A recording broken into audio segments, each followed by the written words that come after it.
Locker room fallout after the Orlando loss. Inside the locker room, the atmosphere was heavy. No music, no laughter, no post-game chatter, just silence. Players sat staring at the floor, replaying the game in their minds. Because this wasn't just another regular season loss. It felt like a warning. Veterans reportedly spoke up first. They didn't talk about talent. Everyone knows the roster is stacked. They talked about urgency. Because in Los Angeles, patience runs out fast. When LeBron James walks into a season, expectations aren't about development. They're about banners.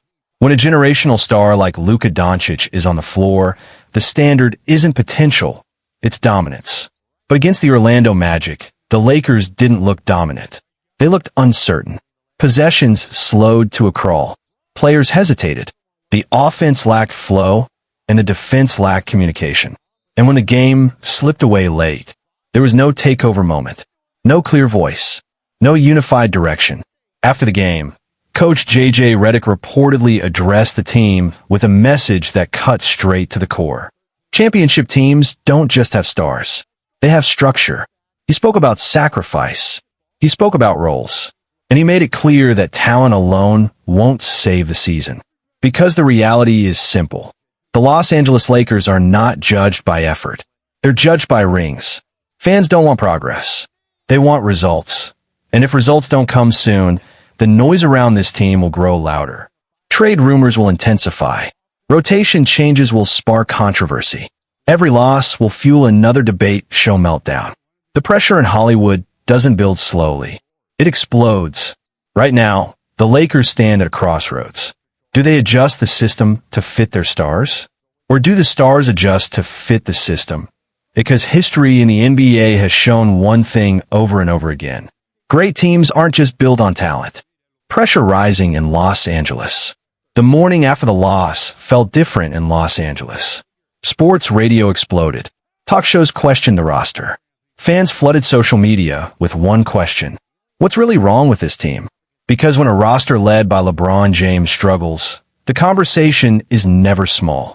And when a superstar like Luka Dončić is involved, the spotlight only gets hotter.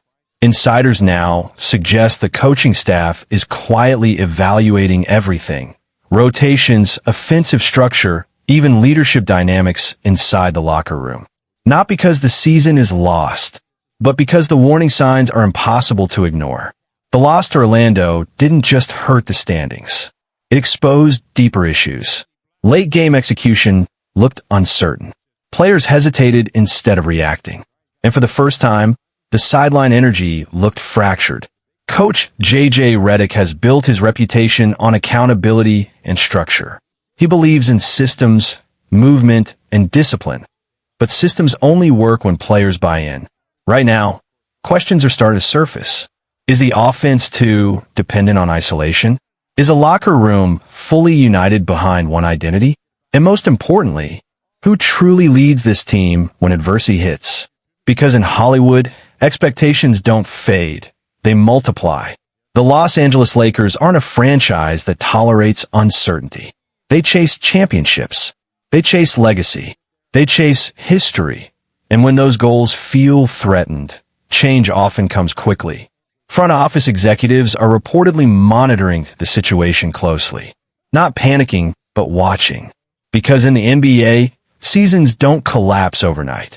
They unravel slowly. One miscommunication at a time. One tough loss at a time. One fractured moment at a time. The next few games could define everything.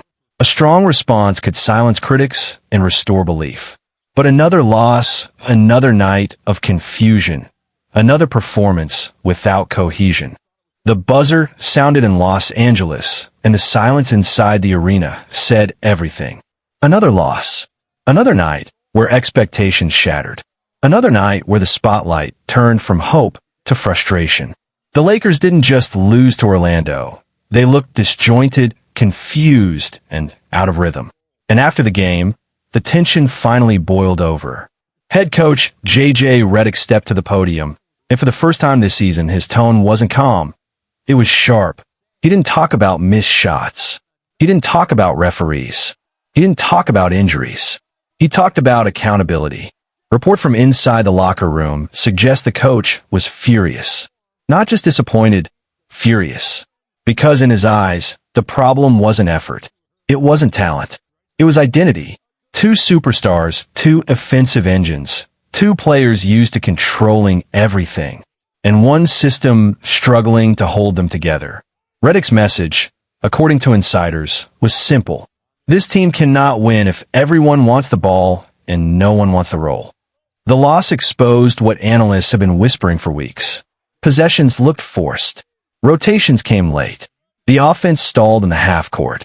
And when the game tightened in the fourth quarter, there was no clear leader. The frustration on the sideline was visible. Timeout huddles felt tense. Body language told the story before the scoreboard did. And when the press conference began, Redick didn't hide from it. He spoke about structure. He spoke about discipline. He spoke about the difference between talent and teamwork. Because in the NBA, greatness isn't just about stars. It's about fit. One voice in the locker room reportedly said the team looks like two systems trying to run at once. Another insider described the mood as restless. The reality is brutal. Los Angeles doesn't wait. Fans don't wait. The front office doesn't wait. The lights in Los Angeles shine brighter than anywhere else in basketball. Championship banners hang from the rafters. Legends walk the halls. And every season, the expectations are simple. Win now. But this time, the spotlight isn't just on the team. It's on two superstars. LeBron James, the king of longevity, the architect of modern basketball dominance. And Luka Dončić, the generational genius, a one-man offense capable of bending defenses to his will. On paper, pairing them sounds unstoppable. Two elite playmakers. Two basketball savants. Two players who see the game 3 moves ahead. But in reality, it may be the perfect storm for conflict. Because both stars thrive the same way. They control the ball. They dictate the pace. They orchestrate every possession. LeBron's greatness comes from reading defenses and commanding the floor. Luka's dominance comes from slowing the game down and putting it entirely in his hands. Neither player is built to stand in the corner and watch. And that's where the problem begins in Los Angeles. The offense can only have one conductor. One leader calling the rhythm. One voice dictating the moment. When LeBron pushes the tempo, Luka prefers to methodically dissect. When Luka pounds the ball into isolation, LeBron thrives in movement and transition. It's not about ego. It's about identity. Because superstars don't just play the game. They define it. And history has shown us something important. When two ball-dominant legends share the same space, one of them must sacrifice. But who sacrifices here? Does LeBron, the veteran chasing one final title run, step back? Or does Luka, entering his prime, give up control of the offense? In Los Angeles, patience doesn't exist. The franchise isn't built for experiments. It's built for banners. The front office, the fans, and the media all know one truth. This isn't Dallas. This isn't Cleveland. This is Hollywood. And in Hollywood, if the chemistry feels off, the pressure doesn't wait. Every missed rotation becomes a headline. Every late game turnover becomes a debate show argument. Every loss becomes a referendum on the partnership. The question stops being, can they win together? It becomes, who has to go? Because championships require alignment. They require trust. And most of all, they require sacrifice. Right now, the basketball world is watching closely. Not just to see if these two stars can coexist, but to see whether Los Angeles is big enough for both of them. Or whether, in the end, the city of champions can only crown one king at a time.